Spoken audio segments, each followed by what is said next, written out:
Bonjour et désolé donc d'avoir dû couper cette vidéo en deux, mais voilà, Glenfarclas c'est passionnant, donc ça m'a pris beaucoup de temps, beaucoup plus que prévu. Donc me revoilà pour la deuxième partie d'une vidéo en français, donc pour le public francophone, pas seulement français, mais les Français, les Québécois, Acadiens, tout ce que vous voulez de francophones de par le monde, que je salue au passage. Et donc, oui, je pensais à... J'hésitais parce que je pensais à Liane de Scotch on the Bayou, qui connaît un peu de français parce qu'elle est en Louisiane, et donc il y a un rapport entre cette région, cet État et la France, évidemment. Voilà, chaîne que je recommande d'ailleurs, mais c'est en anglais, Scotch on the Bayou. Donc la deuxième partie, que je dédie à Hugo, qui a choisi, qui a suggéré les noms des distilleries. Donc est consacrée aux distilleries du monde et à des distilleries de deux pays. D'abord la Suède et ensuite l'Inde. Alors pour la Suède, tout le monde a appris dans les années 2010 en France. Il faut savoir, quand vous parlez de whisky du monde et que vous voyez des marques ici ou là, des bouteilles dans vos boutiques, etc. Alors évidemment, en France, on a cette espèce de logique ou de système de monopole ou quasi-monopole que je déteste, même si ça a des avantages, qui est qu'il y a des sociétés de vente privées qui sont très connues du public, qui sont très puissantes, qui ont un gros réseau de distribution, un millier de cavistes. Et donc, elles vont vous présenter, bon, vous savez de qui je veux parler, elles vont vous présenter des whiskies du monde, et elles vont vous dire, ben voilà, il y a ça et ça. Et dans votre tête, vous allez vous dire, bah, pour la Suède, il n'y a que Mackmyra qui existe. En tout cas, il y a 10 ans, c'était un peu ça. Et pour l'Inde, il n'y avait que Amrut qui existait. Eh ben non. En Suède, il y a une dizaine, même plus maintenant, de distilleries qui font du whisky. Le problème étant que très peu sont distribués en France. Et pour la Suède, il n'y en a que 2 pour l'instant. Donc Mackmyra et High Coast. On va goûter High Coast aujourd'hui. Parce qu'il n'y a pas de contrat, tout simplement, de distribution entre ces distilleries et la maison du whisky, ou, bien sûr, vous avez compris, ou d'autres sociétés françaises, Maison du Gars, The Whisky Shop Paris, l'Explorateur du Goût, qu'est-ce qu'on a encore, Whisky du Monde, et bien sûr les grands groupes, hein, Pernod Ricard, pas Pernod Ricard, mais enfin bon, les sociétés qui travaillent avec eux, et il y a Groupe Bollinger, par exemple, qui distribue des whiskies aussi. Voilà, donc c'est une histoire de qu'est-ce qu'on peut trouver dans nos boutiques, et même en ligne. Il y a une distillerie qui est toute petite, mais qui a un très très bon retour sur beaucoup de whisky, pas tous, mais sur beaucoup de leurs whisky, par les critiques internationaux. Smuggen, vous ne pouvez pas en trouver ici. Et comme Master of Malt et Whisky Exchange refusent maintenant, à cause du Brexit, mais aussi des accords, il faut être honnête, franco-anglais, qui ne sont pas bons, Brexit ou pas Brexit d'ailleurs, sur les importations, parce qu'il y a d'autres pays, je suis désolé, on peut incriminer le Brexit, mais il y a d'autres pays en Europe qui s'en sortent beaucoup mieux, qui ont des prix beaucoup plus intéressants sur les alcools que la France. Donc si c'était que le Brexit, réfléchissez-y. Voyez les prix de ces whiskies en Allemagne, en Hollande, en Belgique, surtout Allemagne-Hollande, et on en reparle du Brexit. C'est un peu trop facile de tout mettre sur le Brexit. Mais bon, j'ai pas envie d'aller dans la politique. N'empêche qu'il nous embête quand même ce Brexit. Et donc, et aussi, et ça c'est un fait objectif, beaucoup de ces distilleries, notamment en Suède, sont artisanales et toutes petites. Et donc, elles n'ont pas la capacité de faire... vous pouvez les trouver sur le Malt Whisky Yearbook, dont je vous parle souvent et que j'utilise pour mes chroniques, entre autres. Mais vous ne pourrez pas avoir accès au whisky, et même difficilement sur les grosses maisons de vente en ligne anglo-saxonnes. Voilà, donc ça, il faut le savoir avant de dire, ouais, le whisky suédois, c'est Mackmyra, le whisky indien, c'est Amrut. Non, oui et non, pas seulement. Voilà. Et en Inde, en plus, il commence à y avoir pas une explosion, mais un frémissement avec de nouvelles marques qui arrivent en Europe. En France, pour l'instant, mais j'y reviendrai après, on n'en a pas beaucoup, on en a 3 ou 4. Bientôt, on en aura plus. Voilà. Je vais commencer... Ah, zut. Alors, il faut que je pause parce que... Voilà, j'espère que le son est encore bon, que je ne suis pas obligé de la refaire. J'ai pas le temps de vérifier. Oui, pourquoi j'ai pausé? Parce que je me suis rappelé... Bon, je vais mettre la bouteille quand même, pour que vous compreniez le problème que je chronique. J'ai choisi une bouteille, je vais en reparler, qui est trouvable sur le marché français relativement facilement, tout est relatif, par opposition à des embouteillages connus, des initiés et populaires, genre le Berg, qui en fut de Xérès, parce qu'il est introuvable en France et difficilement en Europe, et que c'est une petite série. Alors que ça, c'est une série plus importante, et que vous pouvez trouver en France, et que j'ai trouvé à des prix très compétitifs. La distillerie High Coast, donc fondée en 2010 en Suède, c'est une distillerie qui travaille sur vraiment une option proche, on va dire, du whisky écossais au niveau du style, contrairement à Mackmyra qui incorpore d'autres choses, notamment quand elle tourbe, et beaucoup d'aspects terroir, entre guillemets, avec des fûts de vin, alors Cloudberry, je ne sais même plus ce que c'est en français, donc des fruits rouges locaux, et donc, ou des vins issus de fruits rouges locaux, ce qui fait qu'ils modifient beaucoup le profil, et on est chez Mackmyra par exemple très très peu sur un profil de type écossais, alors qu'à High Coast on l'est beaucoup plus. Si on veut faire un équivalent, High Coast on serait beaucoup plus proche de Cornog ou Glenarmor que de Mackmyra à mon avis. Voilà. La distillerie auparavant se prénommait Box, et elle a dû, hélas, changer de nom suite à un litige avec Compass Box, pour éviter... Et donc cette plaquette est un peu ancienne, mais quand même, régalez-vous, la salle des Alambics, je pense que c'est pas mal.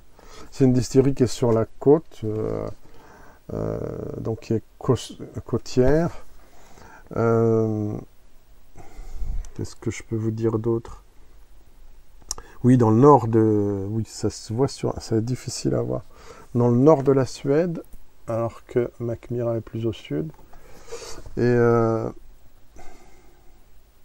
oui, il y aura des variations importantes de température. Évidemment, bon, comme souvent, on va mettre en valeur l'eau très pure de la région. Plaquette en anglais. Hein. J'essaie de voir ce qui est factuel. Non, nombre d'habitants, donc c'est désolé pour la prononciation, Bjartra, c'est le lieu où est la distillerie. 60 degrés nord, 63 degrés nord. Et alors, super sympa, bon, je l'ai rangé, mais vous avez les coordonnées géographiques sur la capsule de whisky. La température la plus haute peut être 32,7 en juillet, là c'est des chiffres de 2003 ou un peu avant, et moins 37,9 en janvier. L'hiver dure 5 mois. Voilà. Et donc voilà, la salle des Alambics. Alors voilà, l'ancien packaging, l'ancien conditionnement, c'est Box. Alors j'ai encore, figurez-vous, des échantillons de Box à chroniquer, plusieurs versions, dont certaines très tourbées. Et ben là, vous en voyez encore, et là, vous voyez les chais. C'est sympa, comme je trouve, comme plaquette. Je ne me vois pas, mais bon. Voilà. Voilà, qu'est-ce que je peux dire d'autre? Oui, alors, pour la France, on a bien sûr beaucoup moins accès à des versions variées, Il se dit que pour cette version, qui pour ma bouteille date de 2019, le lot 1, aujourd'hui, elle serait vendue que en 50 centilitres.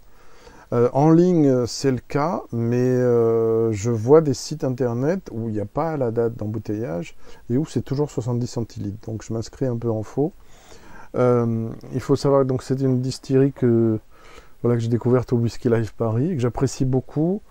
Et donc j'ai acheté presque toutes les versions qui étaient disponibles ici. J'ai eu la chance de voir celle-ci dans un grand hypermarché dont le nom commence par L. Et donc j'ai acheté ces deux versions à prix beaucoup moindre que ce que c'était chez les cavistes où, par exemple, aujourd'hui, la maison de whisky le vend dans les 63 à 64 euros. Moi, je les ai eues chacune pour 39,90. Donc, quand vous voyez que c'est non filtré à froid, non coloré et que le titrage est de 48, et que vous renseignez et que vous comprenez que c'est du 6 à 7 ans d'âge, vous vous dites que vous n'êtes franchement pas volé sur le prix, hein, même à 50 euros la bouteille. Et la dernière que j'ai eue en version officielle, la version d'Alve, qui existe en version Bourbon et en version Sherry Influence, c'était un peu plus cher.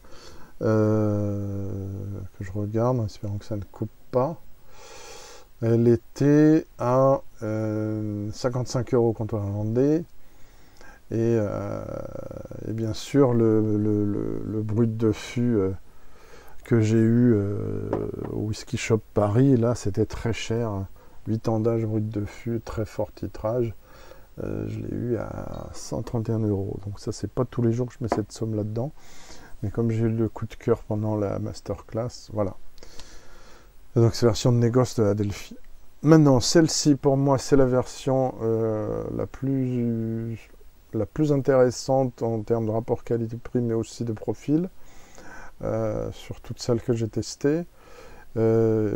C'est une version, donc 6-7 ans d'âge, vieillant en fût de Bourbon de premier remplissage. Donc là, on n'a pas comme dans le Have, qui est une belle version, mais qui est moins bien pour moi. On n'a pas de fût de chêne vierge associé au fût de premier remplissage, donc ça m'intéresse plus. Pas un grand fan du chêne vierge, comme vous le savez. Donc voilà, maintenant il ne nous reste plus qu'à déguster. Au niveau des larmes, des jambes, ça tient très longtemps parce que c'est vraiment très très peu filtré et qu'on est à un titrage idéal de 48. On a une robe claire quand même parce que c'est jeune, il n'y a rien d'artificiel là-dedans. En plus, moi je trouve la boîte assez sympa, où il y a, alors c'est difficile à voir mais un peu gaufré, il y a la carte de la Suède, il y a un petit liseré qui évoque le bord de mer, et il y a quelques informations sur cette version. C'est un peu difficile à voir en anglais. Voilà, très sobre, très bien, élégant, comme ce qu'il y a à l'intérieur du verre. Évidemment, vous avez une très belle tourbe qui est liée il y a les esters du fût de premier remplissage, ce côté bonbon anglais, ananas, poire, eau de vie 2, ou sirop 2 aussi. Et vous avez cette... alors la tourbe est à 20-25 ppm, partie par million, donc on se situe un petit peu au-dessus de Bowmore et en dessous de Caolilla, et bien en dessous de la Frog, et bien sûr Ardbeg et Port Charlotte, mais il y a des versions plus tourbées, je pense. J'ai cru comprendre. Oui, et puis en tout cas, j'en ai goûté quand ça s'appelait Box, qui était plus tourbé que ça. Qui était annoncé au double, je pense, pratiquement, du taux de tourbe, de phénol. Voilà, donc très élégant, très fin, très droit, c'est très clair. Et les épices aussi, c'est légèrement poivré. Je ne sais pas si j'ai noté d'autres choses.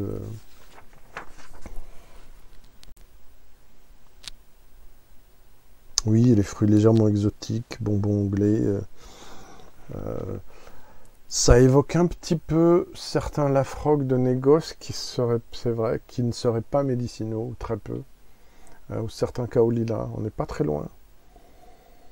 C'est absolument charmant, il y a un côté floral discret avec ça, c'est super, moi j'adore, c'est vraiment... Et en plus en bouche, vous allez voir.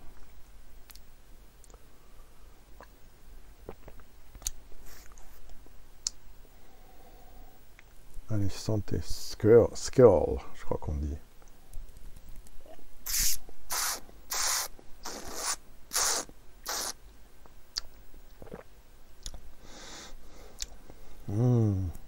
Ah, c'est beau. C'est beau, c'est beau. C'est vraiment super. C'est discret, c'est complexe, mais pas trop. C'est expressif, mais pas agressif. Je sais pas combien il y a de fûts impliqués là-dedans. Il me semblait qu'il y en a une vingtaine, une trentaine, une quarantaine maxi. Donc c'est splendide. Ah oui, si vous allez sur le site, avec le numéro de l'eau, j'ai oublié de dire, comme pour Bruichladdich, mais de manière, je trouve, plus claire encore, et comme pour Ardnamurr Khan, mais grâce au QR code, donc c'est différent, vous avez la recette, le nombre de fûts, le type de fût, etc., de votre lot. Donc super transparent, bravo High Coast pour ça. En bouche, c'est vraiment un régal, c'est d'une charme absolue, avec ce mélange d'agrumes allégés en sucre, mais pas agressif, pas amer, de citron, de pamplemousse, surtout avec ce côté presque sorbet, parce que c'est doux, et c'est un peu presque crémeux. En même temps, il y a une belle fluidité, il y a des épices douces, vraiment très très peu présentes dans le sens pas agressive, adoucies. Vous avez cette signature de tourbe qui imprègne tout, mais avec délicatesse. C'est une tourbe un peu cendrée, mais pas sèche, elle est mi-grasse, je dirais. Et en plus, il y a ce côté légèrement anisé. On n'est pas sur l'anis étoilé, mais on a un vague trait d'anis. Et là, on est, stylistiquement, si on veut des comparaisons écossaises, on est entre Ardmore et Kaolila, je dirais. Mais un Ardmore qui serait apaisé et de négoce, et pas trop cendré. Certains sont assez puissants. Donc on est... Ouais. Et on n'est pas loin aussi le Deg ou les Chig, en gaélique, le Deg des années début 2000. J'en ai un en plus que j'ai ouvert il n'y a pas très longtemps. Mon dernier 7 ans d'âge. Rien à voir avec ce qu'ils font maintenant, presque.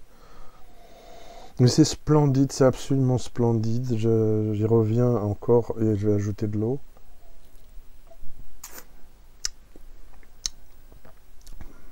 Oh, c'est vraiment très beau. C'est très très bien fait. Ça écrase certains maltes de 12 ans d'âge écossais, 12-15 ans, qui n'ont pas cette pureté. En fait, c'est très pur. Et là, je veux bien les croire pour l'eau, parce que c'est vraiment ça. Oui, badiane, j'ai quand même noté badiane, mais c'est très atténué. Les agrumes, les épices douces. Beaucoup, beaucoup de charme. Beaucoup, beaucoup de charme. Vous allez voir la note. Malgré le jeune âge, je me demande même si je vais pas l'augmenter. Alors, je vous demande une seconde. Voilà, le verdict est rendu. Je l'ai goûté entre-temps dilué, je le regoute avec vous.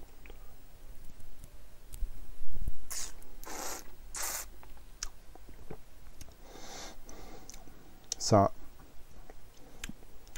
Oh, c'est difficile à expliquer. Il ne faudra pas mettre trop d'eau, mais ça rend encore plus souple, plus... un peu évanescent, ce charme discrètement tourbé et agrumeux, si j'ose dire, de ce whisky. C'est une splendeur. Le rapport qualité-prix et jeunesse et tout ça. 90,5 sur 100, voilà où on en est pour l'instant. Donc vraiment très haute qualité, très forte note. Pour mémoire, comme j'ai dit dans la vidéo de Springbank, en anglais, je vais jusqu'à 100 sur 100, donc attention. Voilà, mon 90 et demi à moi est probablement le 84-85 à d'autres personnes qui critiquent, qui font des critiques donc de whisky. Donc voilà, comparer les choses qui sont comparables. J'ai mon barème sur mon site, toujours disponible. On va changer de whisky et honnêtement, je pense que le suivant qui est très bon aussi a des soucis à se faire peut-être après ça. En termes de finesse, le titrage est légèrement plus faible, mais vu qu'il a un caractère beaucoup plus lourd, je l'ai mis derrière en dernier choix. Paul John. Paul John, on va en Inde cette fois-ci. Et là, c'est importé par les whiskies du monde. C'est bon à savoir. Mais bon, vous le trouvez dans les grandes enseignes, vous le trouvez en ligne aussi. Alors, Paul John, donc c'est une distillerie de Goa qui a commencé sa production de whisky et d'autres spiritueux en 92. Alors, pour ceux qui se le demandent tout de suite, c'est pas la plus ancienne distillerie de single malt indienne. La plus ancienne, elle est, comment dirais-je, c'est 1948, c'est Amrut, qui est à Bangalore. Et alors, le whisky est livré avec, pour cette version, avec un tube très sobre, mais avec un très joli, typiquement aux couleurs indiennes, à la mode indienne, si j'ose dire, un petit livret charmant, très joli. Donc, c'est un livret qui montre les différentes versions. Alors, moi, j'ai deux... oui, Goa, c'est sympa, sûrement. Est-ce qu'il y a une photo de la distillerie? Ça serait mieux quand même qu'un truc touristique. Je ne me rappelais plus. Hein. C'est une bouteille que je ne bois pas souvent, parce que j'ai pas beaucoup de whisky indien, en tout cas. J'ai pas beaucoup de Paul John. J'ai 5 Amrut, mais 5 ou 6. Je ne sais plus. Voilà, donc, qu'est-ce que je peux dire d'autre? Ah oui, donc, les distilleries indiennes, là je ne vais pas être trop long encore, je suis obligé d'être...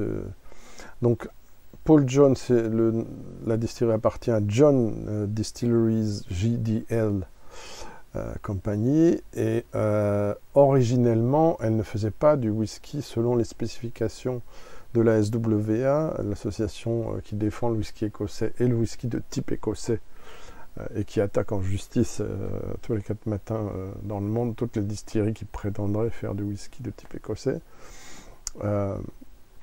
Et puis de toute façon, c'est... mais je pense en anglais maintenant, regulations. Les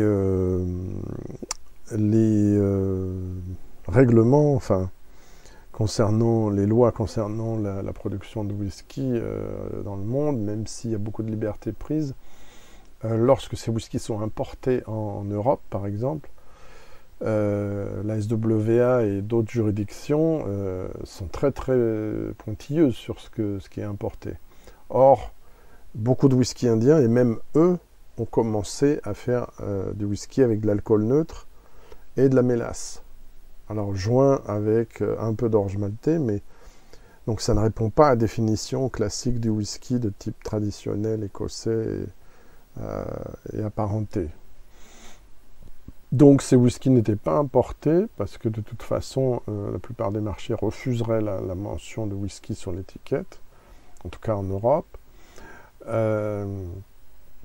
Et donc il a fallu attendre, oui, un des plus grands succès c'est l'Original Choice, qui n'est pas un whisky classique, donc voilà, un des tout premiers consommateurs de whisky, le premier consommateur, la meilleure vente, c'est leur whisky McDowell, par exemple, à base d'alcool neutre et de différents grains et différents mélasses, etc. Donc, j'en ai goûté un une fois, c'était vraiment sans intérêt, mais c'était buvable. Voilà.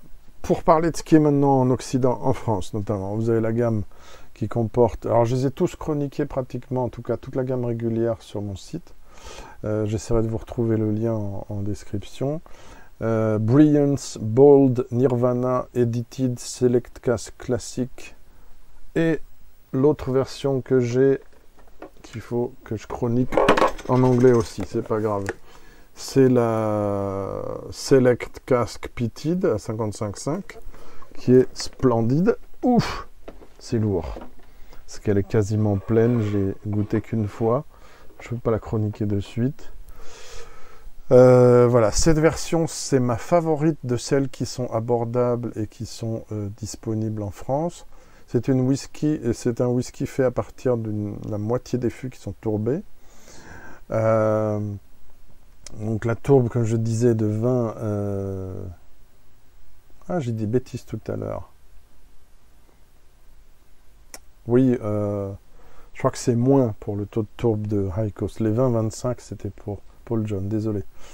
Alors les fûts sont American Oak, donc fût de chêne américain, à moitié tourbé, c'est ce que dit la distillerie. Là on est sur le premier lot, batch 1, donc il date de juin 2015, on est à 46 degrés, et on ne parle pas de non-filtration et tout ça, donc on n'en sait rien. Voilà, qu'est-ce que je peux dire d'autre? Au niveau prix, je l'ai eu en 2016 à 56,90 dans une chaîne de cavistes connue et qui commence par un C au lieu de N. Voilà, cave à vin, pour ne pas le dire. Mais je salue certaines personnes qui pourraient regarder, qui travaillent. Ils font un joli boulot. Je trouve cave à vin, c'est pas de la pub, mais bon, c'est du rapport retour de consommateurs, et notamment par rapport à Nicolas qui a une plus grosse chaîne.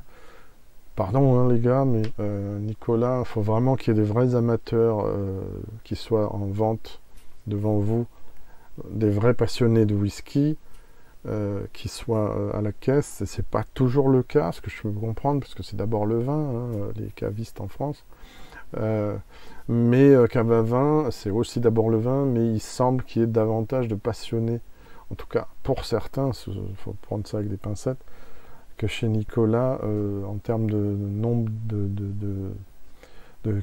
d'employés, de caves par rapport à celles... Bon, bref, en ratio de celles que j'ai faites et les gens que j'ai rencontrés, il me semble qu'on a un accueil plus spécialisé et plus de gens qui goûtent plus de choses de ce qu'ils prennent, parce qu'il y a une plus grande indépendance de gérance, si j'ai bien compris. Donc ils font les achats grosso modo qu'ils veulent parmi ce qu'on leur propose au niveau de la plateforme de distribution. Et quand vous avez un caviste, d'ailleurs même hors de ces chaînes-là bien sûr, hein, qui goûte tout ce qui arrive et qui choisit uniquement en fonction de ce qu'il goûte. Alors bien sûr il y a des références qu'il devra avoir parce que tout le monde les veut dans la clientèle, mais c'est un plus pour le conseil aux clients. Voilà. Petite aparté. Et alors oui, la version edited était plus chère. Si j'arrive, Select Cask Peated, si j'arrive à retrouver la page, elle était une centaine d'euros et je crains qu'elle soit encore plus chère aujourd'hui. Si j'arrive à aller sur, par exemple, la page de la maison de whisky, je suis obligé d'aller sur des choses comme ça. Si je veux voir le prix du Select Cask Peated, qui est vraiment splendide, hein. Pour moi, c'est le haut du panier. Non, c'est pas possible. Alors là, ça me choque. Les prix auraient baissé chez Paul John. Mais c'est hallucinant. Alors là, ça me choque. 70 € à peu près. Aujourd'hui à la maison de whisky et 7 ans après mon achat, et on serait à 51 €, donc on est moins cher maintenant, et j'espère que les produits sont aussi bons, hein. Pour l'edited, ouais, c'est quand même bizarre. Ouais, les prix ont baissé. Alors c'est une grosse surprise pour moi parce que j'ai pas vérifié avant. Mais bon, on va revenir à la vidéo. Donc là, on est sur quelque chose dont on n'a pas... on m'a dit 4-5 ans, mais bien entendu, le problème avec les âges pour les whiskies tropicaux, donc climat tropical, c'est que 4-5 ans, il faut facilement multiplier par 3 à cause du climat tropical et de la part des anges qui passe de 2% environ en Écosse à entre 10 et 16% en Inde. Donc l'alcool s'évapore beaucoup plus vite qu'en Écosse, dû au climat tropical, et donc il y a une accélération du vieillissement. Et même si quelques signes ne trompent pas quand vous goûtez au niveau de la complexité et de la profondeur surtout, il y en a d'autres, notamment pour les whisky tourbés, où ça fait vraiment illusion. Je me rappelle de la première fois que j'ai goûté l'Amrut Fusion, où j'ai pensé à un Lafroig de 15 ans. Eh ben non. Alors là, on va voir après, donc quelques années où je ne l'ai pas goûté, ce que ça donne. La robe, là encore, j'ai pas d'infos sur colorant, etc. Mais par contre, c'est sûr que si c'est accéléré, ça va colorer plus. Donc là, on a beaucoup de gras, donc ça tient aux parois du verre, les jambes. Ce qui pourrait accréditer que c'est non filtré à froid, même s'ils ne le disent pas. Ce qui, hélas, arrive. Moi, j'encourage vraiment les producteurs à le dire. Alors là, oui, il y a un certain exotisme au niveau des épices. Alors, est-ce que c'est d'autosuggestion parce qu'on sait que c'est indien? C'est toujours une possibilité. Mais il y a des critiques très sérieux qui parlent de notes aromatiques typiques de l'Inde pour ces whiskies-là. Donc, je ne sais pas.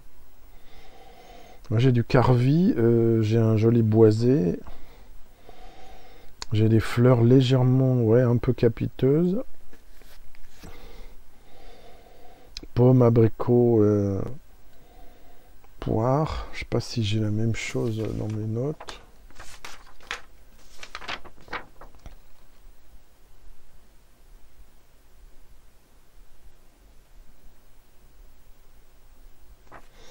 Ouais, j'ai pas noté tant de choses que ça. Hein.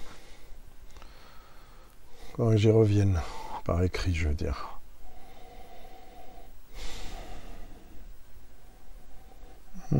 Très joli. Voilà, il y a des choses que j'ai du mal à reconnaître, je ne vous cache pas, même si je regarde ma fiche au niveau de ce qui est les prérequis aromatiques, c'est pas facile. Du raisin peut-être. Melon c'est possible parce que c'est un peu atypique comme lilas peut-être, je ne sais pas. Du thé, oui, du thé noir. Ah, voilà, c'est compliqué. Hein. Moi je dirais oui, un mix de différents types de thé. Et alors la tourbe, elle est légère, c'est une petite, un peu comme sur le Timeur, mais en moins charmeur, parce que le whisky est plus concentré, hein, il est plus gras, clairement, même au nez ça se sent. Enfin, ça se sent, je veux dire, on comprend qu'il y a plus de densité, voilà, pour être plus... Allez, on goûte, je ne sais pas comment on dit santé en indien, si tant est qu'il y ait une seule langue, ce qui n'est pas le cas, mais...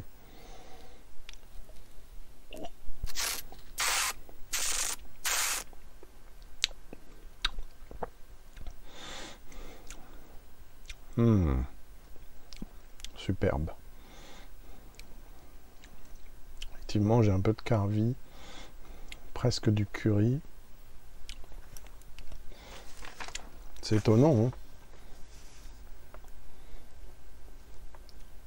Ouais, c'est dingue ça. C'est fascinant. Le tour du monde olfactif.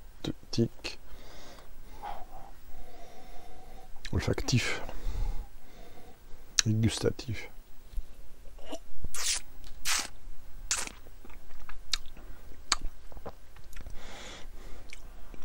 Oui, il a plus de corps que le Timeur. Il est très très bien fait. Là aussi, il y a un thème entre les deux. Hein. Là aussi, la tourbe épouse profondément et très discrètement le abricot, un peu orange, pêche. Beaucoup de fruité qui est concentré, presque un peu duveteux et avec du sirop aussi.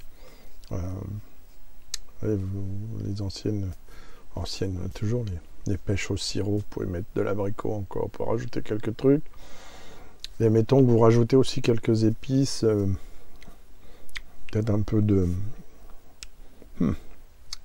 muscade, je sais pas, girofle, je sais pas. Ouais, vous rajoutez un petit bouquet 4 épices, peut-être.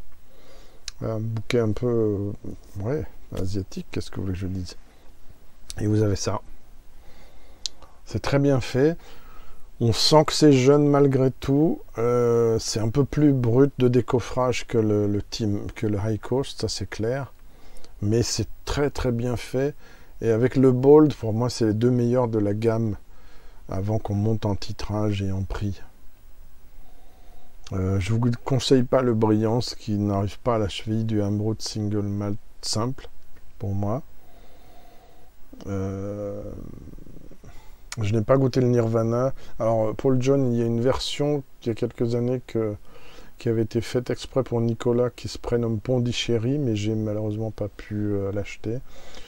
C'est possible de la trouver encore, mais j'ai aucune opinion dessus. Il y a aussi des éditions limitées, brut de fût ou pas. Il y a une version Sherry Oloroso, version Pedro Jiménez.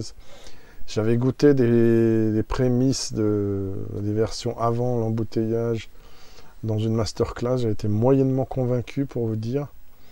J'en ai goûté d'autres qui étaient pas mal. Il y a beaucoup d'éditions limitées, voilà, qui sont parfois avec des prix délirants. Je crois que le Nirvana était à 200 €, si je ne me trompe pas, c'est n'importe quoi. Rien que je vérifie avant de vous dire ça, mais...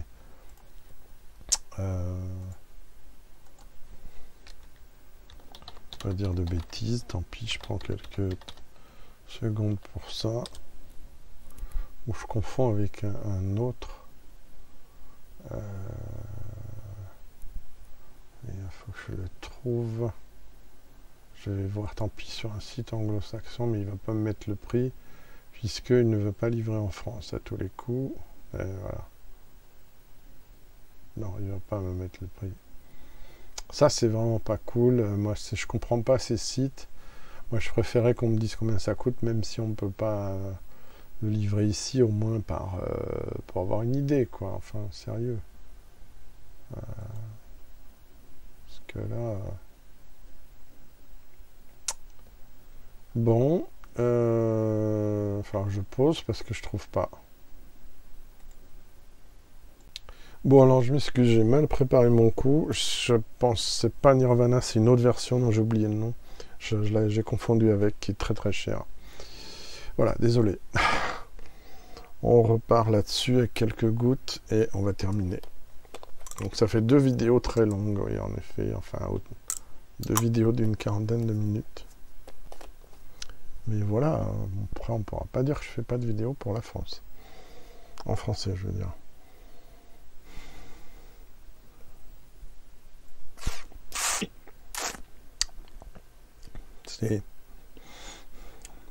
On est vraiment sur du whisky indien, ça c'est vraiment intéressant.